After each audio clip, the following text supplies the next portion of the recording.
Gdy słyszymy Kevin, to nie przychodzi nam do głowy Costner ani Hart, tylko Kevin McAllister. Oczywiście, że tak i Boże Narodzenie. Bo czymże byłoby polskie Boże Narodzenie bez Kevina samego w domu, bądź Kevina samego w Nowym Jorku. Dzisiaj o tym sobie porozmawiamy. I muszę przyznać, filmy mają już 30 lat.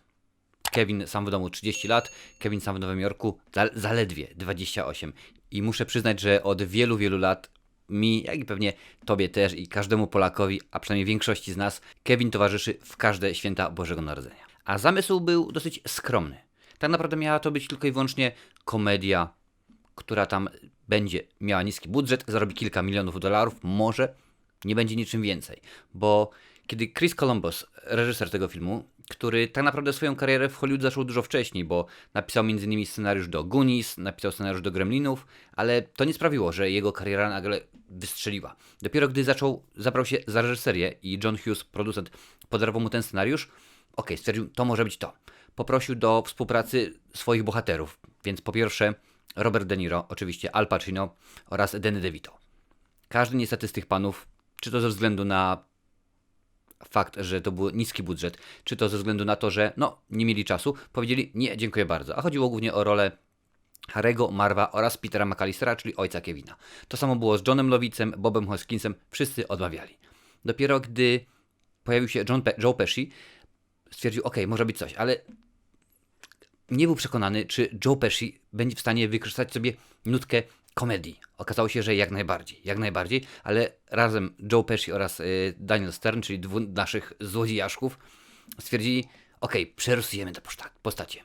Przerysujemy te postacie, będziemy grali aż za bardzo, może wtedy wyjdzie śmiesznie. Okazało się, że jak najbardziej to sprawiło, że to jest coś pięknego. I Kevin, kochamy go. Macaulay Culkin. Wtedy już był może nie gwiazdą, ale był już troszeczkę uznanym aktorem, bo zaczął pojawiać się w mniejszych lub większych rolach. Wiadomo, była Moja dziewczyna, między innymi z Danem Aykroydem i wzięli go, poprosili i w tym momencie jak najbardziej. Facet może nie kojarzy nam się z Moją dziewczyną, nie kojarzy nam się z Richem, chociaż może troszeczkę, ale to od zawsze jest i będzie i chyba już do końca świata. Kevin McAllister. Film ten niespodziewanie stał się wielkim sukcesem. Naprawdę, bo w sumie obie części zarobiły ponad 800 milionów dolarów. 800 milionów dolarów. Pewnie jeżeli przeliczyliby to na dzisiejsze pieniądzury, czyli 30 lat do przodu, to byłoby to grubo ponad miliard, więc siłą rzeczy, kiedy zrobili jedynkę, która, to nie jest, można powiedzieć, film typowy świąteczny, bo przeważnie filmy świąteczne to było o Mikołaju, tak, że dzieci nie wierzą i tak dalej, i potem nagle coś się robi wielkiego. A tutaj mamy dzieciaka zostawionego przez pomyłkę samego w domu. Fakt faktem, że są święta, więc dodatkowo to zbiegało się. Mamy aspekt komediowy, ale to, co Kevin wyprawia, te wszelkiego rodzaju pułapki, to jest coś pięknego. Oczywiście nie będę opisywał fabuły, bo chyba każdy to zna. Ja przyznam się szczerze, że co prawda nie pierwszą, a drugą część widziałem w kinie. Tak, taki stary jestem. Jestem na tyle stary, że ja pamiętam święta bez Kevina na Polsacie, uwierz mi. Zdarza się? Oczywiście, że się zdarza. Więc Kevin był dobry, był śmieszny, pokazał nam to, co w filmie powinno być, czyli przede wszystkim rodzina. Rodzina jest najważniejsza. Jest dobry aspekt komediowy. Różnego rodzaju sztuczki były wykorzystane, różnego rodzaju mnóstwo kaskaderów oczywiście pracowało przy tym filmie.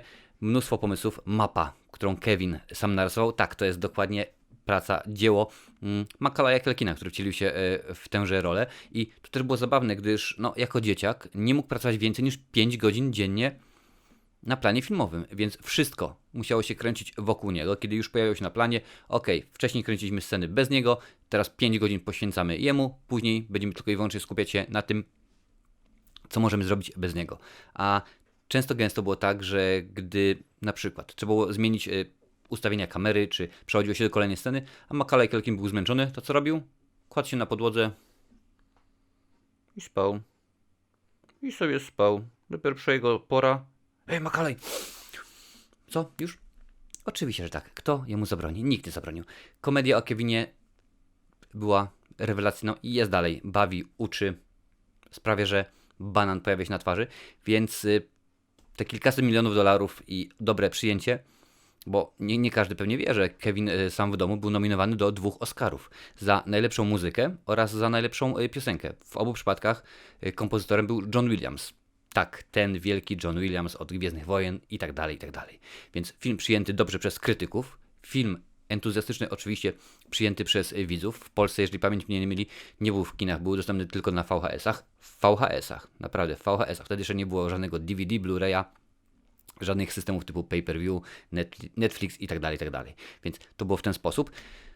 Dwójka, oczywiście, że tak. Kwestia czasu, a gdy mamy do czynienia z kontynuacją, to jak musi być? Głośniej, więcej, mocniej. Tak samo jest tutaj. Więc było pewne, że jedynka nie sprzeda się tak dobrze, gdy będzie pokazywała to, co było w domu. Więc stwierdzi, nakręcimy to w Nowym Jorku oczywiście. Amerykańska, można powiedzieć, stolica świąteczna. Można tak powiedzieć, aż Amerykanie powiedzą Aspen, Colorado. Ja kocham Nowy Jork i jest rzeczywiście fajnie. Pomysłów również ścierało się mnóstwo. Kevin miał zagubić się w Disneylandzie i taki był pomysł, ale pewnie zbyt blisko było do rodziny Griswoldów, więc ktoś stwierdził, nie, dziękuję bardzo. Poza tym koszta, wiadomo, będzie taniej, będzie łatwiej, będzie lepiej zrobić to w Nowym Jorku. Mamy wymyślniejsze, jak się można łatwo było domyśleć, pułapki, zabawki, zagadki, gadżety. Marv i Harry, muszę przyznać, że oni nie mieli łatwego życia, bo kiedyś oglądałem film i rzeczywiście to jak oni obrywają, to masakra. To już przy bodajże pierwszej pułapce byłoby po nich, ale rzeczywiście tak, komedia daje nam po raz wtóry to, co było przy okazji jedynki. Mamy ducha bożonarodzeniowego, oczywiście, że tak. Ta rewelacja, jak ja widzę tylko tą choinkę w Nowym Jorku, że na samym końcu, to jest coś pięknego. A zabawnych momentów było mnóstwo. Niedługo przedtem, nim Kevin został nakręcony, Joe Pesci otrzymał Oscara za drugoplanową rolę w filmie Chłopaki z Ferajny. I Oscara wręczała mu, ta sama aktorka, która w tym filmie gra, że tak powiem, panią od gołębi. I Joe Pesci powiedział kiedyś, mówi, zabawna sytuacja, kiedyś wręczała mi Oscara, kilka lat później obsypała mnie ziarnem dla gołębi. Więc jak najbardziej było to dosyć ciekawe. Chris Columbus, również reżyser tego filmu, jak mówiłem, Keviny to była jego trampolina do sukcesu. Później po tym mógł się skupić na filmach, które już tak naprawdę chciał zrobić, bo nakręcił później Panią Doubtfire, oczywiście 2 części sagi o Harrym Potterze, więc Keviny sprawiły, że jego popularność, jego uznanie w świecie Hollywood było coś pięknego. Jak mówiłem, ponad $800 milionów, więc świetna sprawa. Joe Pesci, który wiadomo jak miał mieć wpływ, kim był w tymże filmie, celowo powiedział, to ja się będę trzymał z dala od Macalaya Culkina, ponieważ ja mam dla niego być podły, mam być twardy, mam być wredny i taki był. I taki był rzeczywiście na planie. Nawet jest taka jedna scena, kiedy tam pod koniec już wieszają go na haku na drzwiach i Joe Pesci, jego postać udaje, że chce mu odgryźć palec. Na próbie, tak to dosyć sugestywnie zrobił Joe Pesci, że rzeczywiście przegryzł mu skórkę. Troszeczkę bolało, ten paluch rzeczywiście, ponoć do dnia dzisiejszego Macaulay Culkin ma bliznę, ale wypadł na tyle przekonująco Joe Pesci, że uwierzyliśmy, że kupiliśmy, dokładnie wiedzieliśmy, co jest grane. Dodatkowo Joe Pesci sam chyba nie był przekonany co do tego filmu, gdyż to jest film dla dzieci, głównie, przede wszystkim, tak naprawdę dla całej rodziny, ale kierowany do dzieci i Chris Columbus zresztą mu cały czas mówi, Joe, zbyt dużo słów na F. To jest film dla dzieci, to są wkoło dzieci i tak dalej. Następnym razem jak chcesz mówić słowo na F, to powiedz fridge, lodówka. Więc ponoć lodówkami Joe Pesci sypał na prawo i lewo. Nie był przyzwyczajony. To było na dosyć długo przed jego występem w Zabójczej broni, który co prawda nie był filmem dla dzieci, ale tamten jego okej. Rzeczywiście w jakiś sposób nawiązuje do tego. 2 części? Oczywiście, że tak. Potem była kwestią czasu, kiedy powstanie kolejna część, ale tym razem już Macaulay Culkin powiedział, nie, dziękuję bardzo, nie będziemy tego powtarzać po raz trzeci, więc wziął się Alex sam w domu. Potem była 4. część, czyli Kevin sam w domu po raz 4, również bez udziału Macalaya Culkina. W tym momencie prawa do Kevina ma Disney, już jest kręcona nowa wersja. I przyznam szczerze, że chyba nie chcę, bo filmów kultowych nie powinno się ruszać. Nie robimy nowego Przeminęło z wiatrem, nie robimy nowej Casablanki, nie kręcimy nowych 4 pancernych. Dziękuję bardzo. To są rzeczy, których ruszać się nie powinno. I czy nam jest to potrzebne? Zdecydowanie nie, ale wiadomo, że Disney ostatnimi czasy robi wszystko na nowo. wersje kinowe swoich bajek i tak dalej i zobaczymy, jak mu to wyjdzie. Tak czy siak, według mnie Kevin, oczywiście, że tak. Kevin to jest po prostu coś pięknego. Kevin to jest tradycja. Jak mawiali w Misiu, narodziła się nowa świecka tradycja i czy będę oglądał? Oczywiście, że tak. Jak najbardziej. Wydaje mi się, że Polsat chyba nigdy nie odsprzeda praw. Pamiętam, że któregoś roku stwierdzili, nie, dziękuję bardzo, w tym roku nie będzie Kevina. Nagle wielkie poruszenie, jak to nie będzie Kevina, o co chodzi, nie może, bo Kevin. Więc bardzo szybko gdzieś tam na Facebooku, Twitterze zebrała się grupa ludzi i stwierdzili, ok, petycja poszła do Polsatu i już bodajże chyba drugiego dnia świąt, oczywiście, że w tym roku pokażemy.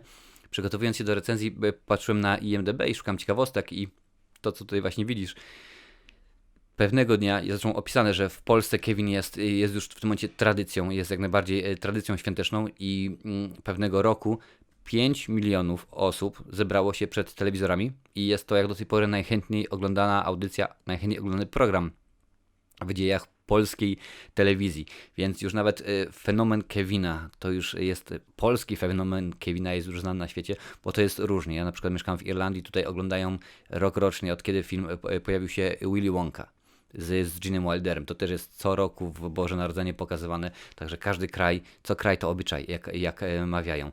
Więc ja powiem tak, Kevin sam w domu, Kevin sam w Nowym Jorku, oczywiście, że tak, jak najbardziej polecam. Odpowiednio moje oceny to 8 oraz 7. Dwójka nie jest już tak nowatorska, nie jest tak ciekawa jak pierwsza część, ale mimo to jak najbardziej trzeba obejrzeć. Ale pamiętajcie, tylko mniej więcej w okolicach Bożego Narodzenia, żeby wam się nie pomyliło, że włączycie w maju i nagle ja ci kręcę, normalnie Kevin leci, a ja normalnie nie mam choinki, nie ma karpia, trzeba szybko jechać. Żeby się nie pomyliło, żeby nie było żadnych problemów z tym związanych. Tak więc oglądajmy Kevina w Polsacie, na Blu-rayu, na DVD, Netflixie i tak dalej, gdzie tylko macie ochotę. A z mojej strony to już wszystko, dziękuję bardzo, życzę zdrowych, wesołych świąt, szczęśliwego nowego roku, oczywiście, że tak, oraz zapraszam do tego, aby dać suba, włączyć dzwonek z opcją wszystko, bo publikuję kilka razy w tygodniu, więc aby być na bieżąco, nadać dzwonek, pamiętaj. Później tutaj masz listę, możesz sprawdzić inne, również ciekawe filmy, właściwie recenzje, które pojawiły się na moim kanale, a my przy okazji kolejnej recenzji widzimy się jak zawsze za tydzień. Cześć!